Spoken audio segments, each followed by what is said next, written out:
বার্ষিক ক্রীড়া প্রতিযোগিতার পুরস্কার বিতরণী অনুষ্ঠানের সম্মানিত সভাপতি, উক্ত অনুষ্ঠানের সম্মানিত প্রধান উপদেষ্টা জনাব আলহাজ মোহাম্মদ জহিরুল ইসলাম, আজকের এই আয়োজনে উপস্থিত আছেন জনাব আলহাজ মোহাম্মদ নুরুল ইসলাম, বিশিষ্ট ব্যবসায়ী ও সমাজসেবক, মামুননগর, গাজীপুর মহানগর।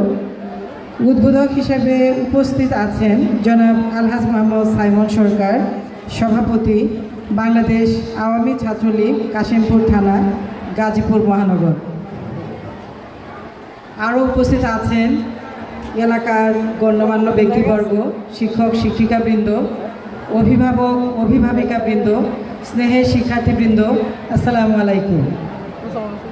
আমি প্রথমেই ধন্যবাদ ও কৃতজ্ঞতা জানাচ্ছি স্কুল কর্তৃপক্ষকে আজকের এই চমৎকার আয়োজনে আমাকে আমন্ত্রণ জানানোর জন্য এবং কথা বলার সুযোগ দেওয়ার জন্য। আসলে এতক্ষণ মুগ্ধ হয়ে এই স্কুলের শিক্ষার্থীদের পরিবেশনা উপভোগ করছিলাম। আসলে সময়ের স্বল্পতা আমার সবসময় আফসোস থেকে যায় যে পুরো একটা দিন কেন আমি একটি স্কুলে অবস্থান করতে পারি না, বা পুরো আয়োজনের যে আনন্দ সেটি কেন উপভোগ করতে পারি না। আপনারা জানেন যে আগামী 14 তারিখ আমাদের স্কুলগুলিতে স্টুডেন্ট ক্যাবিনেট নির্বাচন হবে এবং আমাদের মাননীয় শিক্ষামন্ত্রী মহোদয় আপনাদের কালিয়াকৈর উপজেলার কিছু স্কুল পরিদর্শন করবেন। আসলে আমরা খুবই ব্যস্ত আছি, তারপরও আপনার আজকের এই আয়োজনে উপস্থিত থাকতে পেরে নিজেকে সত্যি গর্বিত মনে করছি। আমি আসলে একটি কথা বলতে চাই, কখনো শিক্ষা পরিপূর্ণ হয় না যখন শিক্ষার সাথে সহশিক্ষার মিশ্রণ না ঘটে। আমরা আসলে গুণগত মানের শিক্ষা শিক্ষা বলে গলা ফাটাই, কিন্তু গুণগত মানের শিক্ষা তখনই নিশ্চিত করতে পারবো যখন শিক্ষার্থীদের শিক্ষার সাথে তাদের সহশিক্ষাক্রমিক যে কার্যাবলীগুলি আছে সেগুলি আমরা প্রত্যেকটি শিক্ষার্থীদের জন্য নিশ্চিত করতে পারব। আসলে এই যে বার্ষিক ক্রীড়া প্রতিযোগিতা, আমি অনেক স্কুলে দেখেছি সারা বছর ধরে কোনো আয়োজন থাকে না, বছরের একটি দিন দায় সারা গোছের একটি আয়োজন করে, যেটি না করলেই না।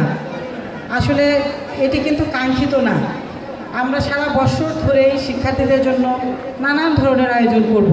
সেটি হবে আবৃত্তি, অভিনয়, নাচ, গান, বিতর্ক প্রতিযোগিতা, বিজ্ঞান মেলা আর খেলাধুলা তো অবশ্যই। আমি বসে বসে আপনার যে সমস্ত পোস্টারগুলি এখানে লাগানো আছে সেগুলি পড়ছিলাম। চমৎকার কিছু কথা আছে। খেলাধুলা যে দেহের সুস্থতার জন্য কতটুকু প্রয়োজন এটা আপনারা কিন্তু নিজেরা অনুভব করেছেন বলেই আপনারা কিন্তু এখানে পোস্টারে আপনারা সেটা লিপিবদ্ধও করেছেন। আমি দেখেছি ছেলেরা যে মেয়েরা যখন একটু বড় হয়, যেমন ক্লাস 6-7-এ ওঠার পরে ফ্যামিলি থেকেই তাদের উপরে কিছু বাইন্ডিংস থাকে যে তুমি অনেক কিছু করতে পারবে না, এবং তাদের জন্য না, এবং নিষিদ্ধ এত কিছু, যেটি আমার মনে হয় যে আমাদের মেয়ে সন্তান বা ছেলে সন্তান কারোর জন্যই কাম্য না। শিক্ষার্থীদের পরিপূর্ণ বিকাশ, তাদের শারীরিক বিকাশ, তাদের মানসিক বিকাশ। একটা মানুষের আমি পড়াশোনায় সে খুব ভালো ছাত্র হলো, কিন্তু সে যদি অসুস্থ থাকে, তার শরীর সুস্থ না থাকে, তাকে দিয়ে কিন্তু আপনার একটা সময় দেশ, জাতি, রাষ্ট্র বড় কোনো কিছুই আশা করতে পারবে না। তো সুতরাং তাকে পরিপূর্ণভাবে মানুষ করার জন্য, তার পরিপূর্ণ বিকাশের জন্য অবশ্যই একজন শিক্ষার্থী একেবারে ছোটোবেলা থেকে তার জন্য যা যা প্রয়োজন সমস্ত কিছু সুযোগ সুবিধা তাকে দিতে হবে, এবং সেটি তৈরি করে দিবে তার মা বাবা, তার শিক্ষা প্রতিষ্ঠান। এখানে কিন্তু সবার সমন্বিত একটি প্রয়াস প্রয়োজন।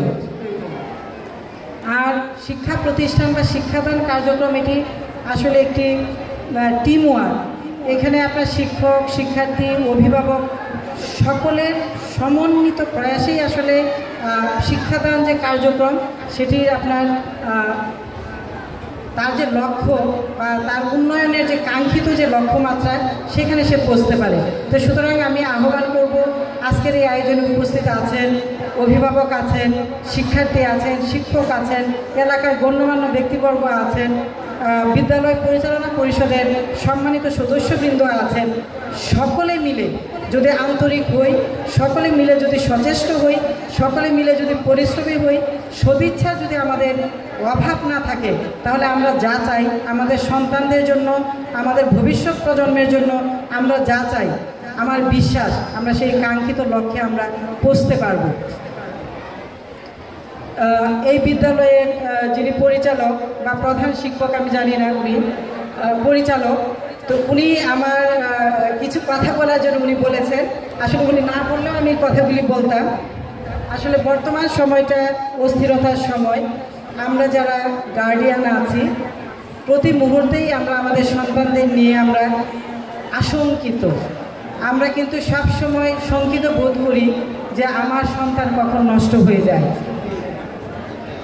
আমাদের সবচেয়ে প্রিয় আমাদের সন্তান। আমরা যত কিছু করি, যা কাজ করি, আমাদের সমস্ত কাজের কেন্দ্রবিন্দু আমাদের সন্তান। আমাদের সব কাজ পরিচালিত হয় আমাদের সন্তানদের ঘিরে।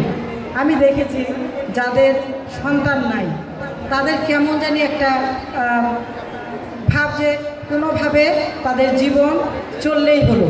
কিন্তু আপনি একই সাথে দেখেন যাদের সন্তান সন্ততি আছে তারা কিন্তু তাদের ভবিষ্যৎ নির্মাণের জন্য প্রতিনিয়ত পরিশ্রম করে, প্রতিনিয়ত নানান ধরনের পরিকল্পনা করে।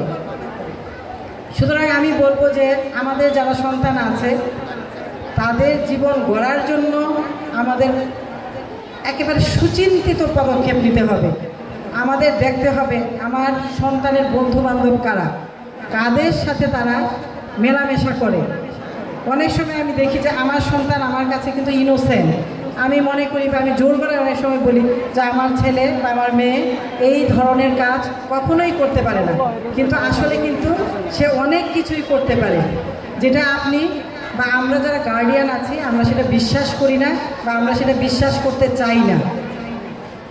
এই জন্য যারা গার্ডিয়ান আছেন আমি তাদের কাছে অনুরোধ করব, নিজের কাজ আছে আপনাদের অনেক কাজ, আমি বলবো যে তার চেয়ে বেশি গুরুত্ব দিতে হবে আপনার সন্তানদের এবং তাদের কর্মকাণ্ড বা তাদের পড়ার টেবিলে বসে তারা পড়াশোনা করে না পড়াশোনা না করে তারা অন্য কিছু করে। আমি অনেক সময় দেখেছি যে আমার ছেলেদেরই পড়তে বসে যদি একটু ফাঁক পায় তারা মোবাইল নিয়ে বসে যায়, অনেক সময় তারা গল্পের বই নিয়ে বসে থাকে। সব সময় লক্ষ্য রাখতে হবে, আমি গোয়েন্দাগিরি করতে বলছি না, সন্তানদের স্বাধীনতা দিতে হবে এবং যতটুকু তাদের প্রয়োজন এর প্রয়োজনের অতিরিক্ত স্বাধীনতা দেওয়ার কোনো দরকার আছে বলে আমি বিশ্বাস করি না। আরেকটা জিনিস যেটা খেয়াল রাখতে হবে, আমাদের শিক্ষার্থীরা, যেটা আগে দেখেছি আমি যে কলেজের শিক্ষার্থীদের, এখন দেখি যে আমাদের স্কুলের পড়ুয়া বা মাধ্যমিক স্কুলের পড়ুয়া শিক্ষার্থীদের ফেসবুক অ্যাকাউন্ট খোলে এবং সেই ফেসবুকের নামে সেখানে তারা এটা ভালো মন্দের পার্থক্য করতে পারে না, কোনটা গ্রহণ করবে কোনটা বর্জন করবে সেটা করার মতো বুদ্ধি বিবেচনা কিন্তু তাদের এখনও হয় নাই। সুতরাং তারা অনেকটা সময় এর পিছনে তারা ব্যয় করে।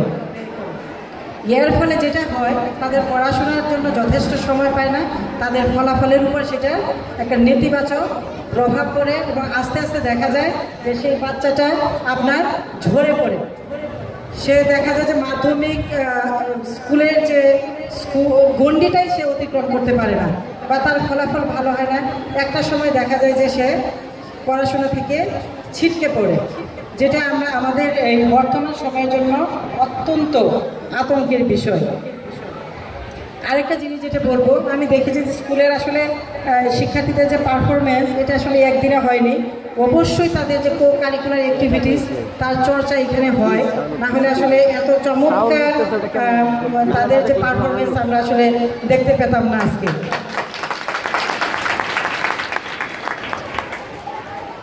এই যে সময়টা এটা কিন্তু একটু অস্থিরতার সময়, আমরা দেখি যে আমাদের স্কুল কলেজ একটা সময় আমাদের ধারণা ছিল যে মাদ্রাসায় অধ্যয়নরত শিক্ষার্থীরাই আপনার সন্ত্রাসবাদ জঙ্গিবাদে লিপ্ত হয়, কিন্তু আমরা এখন দেখি যে স্কুল কলেজ পাবলিক বিশ্ববিদ্যালয় প্রাইভেট বিশ্ববিদ্যালয়ের শিক্ষার্থীরা কিন্তু ক্রমাগতভাবে আপনার এই সন্ত্রাসবাদ জঙ্গিবাদে জড়িয়ে পড়ছে এবং আমাদের মেয়েরা বা আমাদের কন্যা সন্তানরাও কিন্তু পিছিয়ে নেই। তারাও কিন্তু আপনার পত্রপত্রিকা খুললে দেখবেন যে হাজব্যান্ডের সাথে বা তারা বিভিন্ন বিশ্ববিদ্যালয়ের, যেমন কিছুদিন আগে দেখেছি মানারত বিশ্ববিদ্যালয়ের একদল শিক্ষার্থী মেয়ে শিক্ষার্থী আপনার সন্ত্রাসবাদ জঙ্গিবাদে তারা জড়িয়ে পড়েছে। সুতরাং এই যে ভয়াবহ একটি অবস্থা, আমরা যদি আমাদের সন্তানদের জন্য সুষ্ঠু বিনোদন সুষ্ঠু সংস্কৃতির চর্চার আমরা ব্যবস্থা করতে পারি, আমার মনে হয় যে আমাদের ছেলেমেয়েরা কখনোই বিপথে যাবে না। তাদের জন্য এগুলির তাদের যে অবসর তাদের যে বিনোদন এবং সেই বিনোদনটা কেমন হবে, কীভাবে তারা তাদের অবসর সময়টা অতিবাহিত করবে তার ব্যবস্থা কিন্তু শিক্ষা প্রতিষ্ঠান এবং তার পরিবার থেকে সমন্বিতভাবেই আয়োজন করতে হবে। আসলে অনেক কথা বলার ছিল, এই ধরনের আয়োজনে যখন উপস্থিত হই, শিক্ষক থাকেন, শিক্ষার্থী থাকেন, অভিভাবক থাকেন, আমাদের অনেক মেসেজ থাকে, সেইগুলি বলার আসলে সেখানে সুযোগ হয়, কিন্তু সময়ের থাকে স্বল্পতা। ইচ্ছা থাকলেও আসলে দীর্ঘ সময় ধরে কথা বলা সম্ভব হয় না। আর আমি সবসময় একটা কথা বলি যে এই ধরনের আয়োজনে গার্ডিয়ানদের সম্পৃক্ত করার জন্য। আজকে দেখেছি কিছু গার্ডিয়ান আছেন এবং বেশিরভাগই মহিলা। বাবারা কেন আজকে উপস্থিত নাই? আমার মনে হয় যে সন্তানদের মানুষ করতে হবে মা বাবা দুজন মিলে। যদি একজনই পারতেন তাকে মানুষ করার জন্য, তাহলে কিন্তু দুজন মিলে সংসার গড়ে উঠতো না। সুতরাং আমি বলবো যে দুজনকে উপস্থিত রাখবেন, বিশেষ করে মা সমাবেশ, অভিভাবক সমাবেশের আয়োজন করা। প্রতি বছর যখন টার্মিনাল পরীক্ষাগুলি হয়ে যায়, তখন যদি আমরা অভিভাবক সমাবেশের আয়োজন করি এবং সেখান থেকে শিক্ষার্থীদের জন্য প্রয়োজনীয় দিক নির্দেশনা দেওয়া হয়, তাহলে কখনোই শিক্ষার্থীরা বিপথে যাবে না, কুপথে যাবে না, তাদের ভবিষ্যৎ নষ্ট হওয়ার কোনো সম্ভাবনা থাকবে না। আমি স্কুলটিতে আবার আসব এবং আমি কথা দিয়ে যাচ্ছি যে আমার দিক থেকে এই স্কুলের জন্য যা করা দরকার, যতটুকু করা দরকার আমি অবশ্যই করব। আর আমাদের জেলা শিক্ষা অফিস গাজীপুরের একজন কর্মকর্তা এখানে উপস্থিত আছেন, জনাব আব্দুল মতিন, সহকারী পরিদর্শক। ওনাকে আমি স্কুলটিতে ট্যাগ করে দিব, উনি প্রায়ই আসবেন, শিক্ষকদের নিয়ে বসবেন, শিক্ষার্থীদের নিয়ে বসবেন। আমরা আমাদের দিক থেকে অবস্থান থেকে যা করা দরকার, যা করণীয় করব, তবে ভালো ফলাফল চাই, গুণগত মানের শিক্ষা চাই এবং শিক্ষক শিক্ষার্থী অভিভাবকদের সমন্বিত প্রয়াস চাই। ধন্যবাদ সবাইকে, ধন্যবাদ আমার মন দিয়ে আমার কথা শোনার জন্য। আসসালামু আলাইকুম। ধন্যবাদ।